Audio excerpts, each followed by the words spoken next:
isang asawa mo magkikita tayo sa Diyo. Natin pumunta siya rito. Kaya ang palagay ko noon, processing lang naman. If they will not qualify, okay lang sa akin yun. But, hindi nga sila natuloy sa process because they were required restitution. Kaya ang nakikita ko dito, merong blocking. Di ba? Napakasimple na pinag-uusapan natin, Prosecutor Papadulyon. Huwag na nating i-complicate ito. We apply this law to everybody. Kaya tinatanong ko lang, okay lang naman kung qualified si Jose Bernardo. I have nothing against Jose Bernardo. Okay lang. Tinatanong ko lang, para yung application ng batas, parehas lang. So, halimbawa, kung wala namang restitution si Jose Bernardo, why will you apply restitution to these people? Sir, we did not. That was a statement made by former Secretary Remulla. When they were referred to Department of Justice for processing, it was because there was a legislative inquiry which was going on. And the Diskaya couple, during the time that they were testifying, stated that they wanted to be provided security and protection. Immediately after they went to the department, said security and protection was provided to them without any consideration yet as to their application into the program. The evaluation for purposes of being considered in the program is a different process which has not been completed. That is the reason why they have not yet been considered as possible state witnesses in the case. It was never completed because you were insisting on restitution.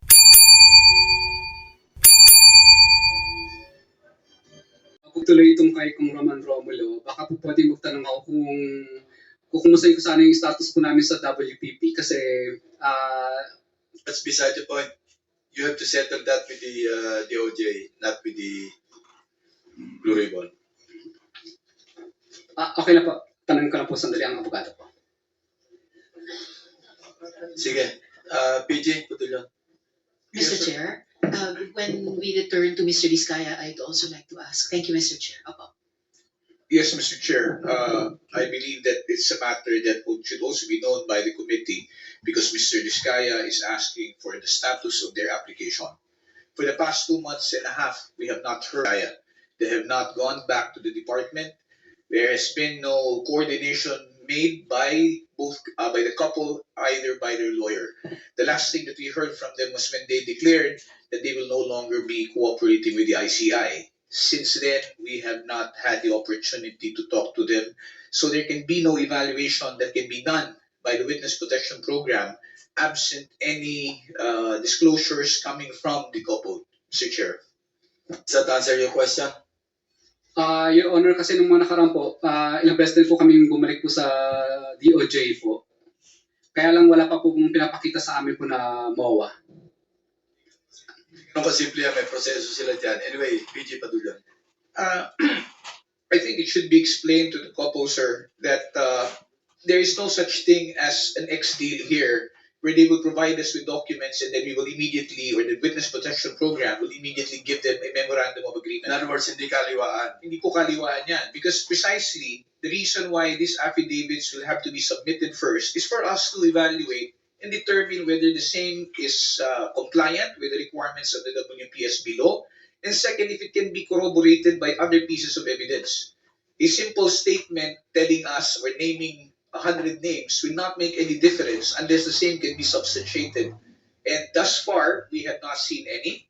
And therefore, there can be no evaluation. It can be made or be given by the Witness Protection Program, sir. My advice to you, Mr. Diskaya, sumugal kayo ng konti. Wala yung hindi pwede siguruhan. Lahat yan susugal. Kasi once na ma-admit kayo, wala pa rin kasiguruhan na tuloy-tuloy kayo may immunity. May mga sinusunod lang requirements Yung absolute necessity ng inyong testimony, mga corroborate ng independent evidence, of course, not the most guilty, and so forth and so on. Chair? Yes, Senator.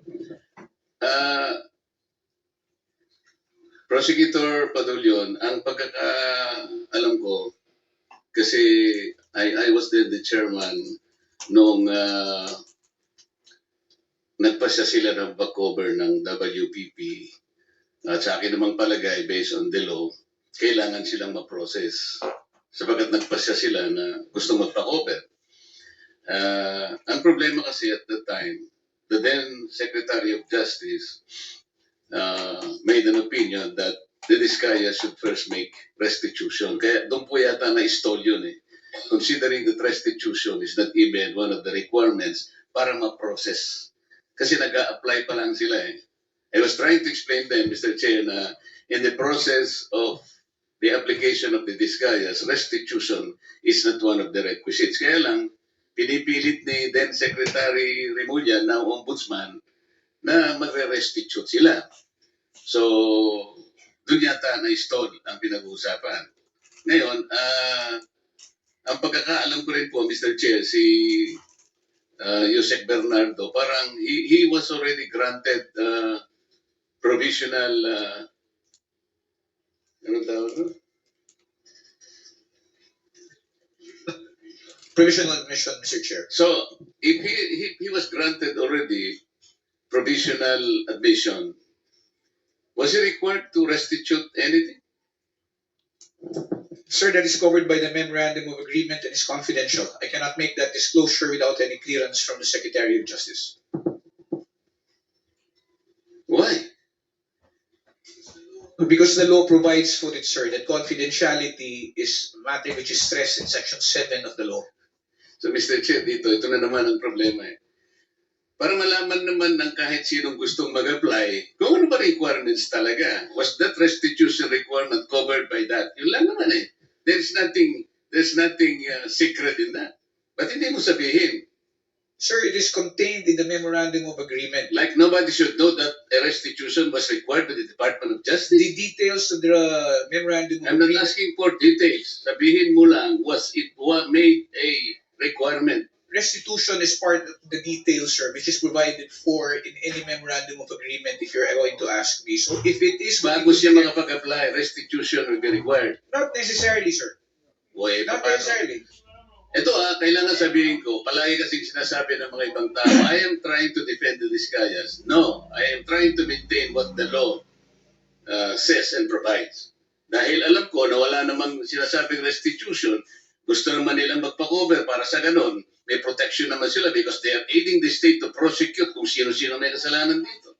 Bakit hindi natin i-apply ang batas? Ngayon, sinasabi mo na naman, tinatanong ko lang, if restitution applied to Yusek Bernardo, he was granted already provisional admission. But hindi mo maibigay man lang yun. There is nothing secret in that. Otherwise, pero meron kayong paborito, meron hindi. Parang namimili kayo. It is a selective process. May I respond, Mr. Chair? Yes, you may respond. Again, we take exception to the statement of the good senator that we are being selective. The process of application... Yun ang ginagawa No, the process ko, of yung application, is sir. selective application of the law. Sinasabi natin, walang requirement ng restitution. Will you agree? I agree, sir. It is Oh. not explicitly stated in the law. It is not explicitly stated in the law, but It is not explicitly stated in the law, but you're requiring them to restitute. no, sir. Let me just explain, if you will allow me to finish. There is What? no explicit provision in the law calling for restitution. However, there is a memorandum of agreement whereby terms and conditions can be stated therein. And if there is agreement as to Alam mo, restitution, yung the same can memorandum be of included. agreement, hindi siya kasamang restitution. Yung pagka siya'y na-admit na state witness, kaya mo lamang siya lalagyan ng memorandum so that he can cooperate with the DOJ in prosecuting this case. Huwag Precisely, mo sir. iisipin na i-include mo yun sa memorandum. You are deviating from the law itself. There is no deviation, sir. Sabihin mo sa akin kung anong provision that the memorandum will require restitution. There is nothing in the law, again, which states Ito that... yung problema ninyo. Palagi kayong ganyan kung makipag... No, sir, we're being very candid with the and then sasabihin you committee. take exception. Kayo ang nag-take exception. Pati batas binabago ninyo. No, sir. If the Diskaya couple would want to be admitted, all they have to do is go through the same process. But it's not a matter only of... Pumunta na sila. Yes, sir. But they have not... Alam mo, si Secretary Boying Rimulya ang nandito. Nag-usap pa sila dito. Okay? Sabi niya sa mag-asawa, Sir Diskaya, sige, bukas na bukas, isama mo yung asawa mo, magkikita tayo sa din. Nandito pumunta siya rito. Kaya ang palagay ko noon, processing lang naman. If they will not qualify, okay lang sa akin yun. But, hindi nga sila natuloy sa process because they were required restitution. Kaya ang nakikita ko dito, merong blocking. Di ba? Napakasimple na pinag-uusapan natin, Prosecutor Papadulyon. Huwag na nating i-complicate ito. We apply this law to everybody. Eh, tinatanong ko lang, okay lang naman kung qualified si Yusek Bernardo. I have nothing against Yusek Bernardo. Okay lang. Tinatanong ko lang, para yung application ng batas, parehas lang. So, halimbawa, kung wala namang restitution si Yusek Bernardo, why will you apply restitution to these people? Sir, we did not. That was a statement made by former Secretary Rimulya.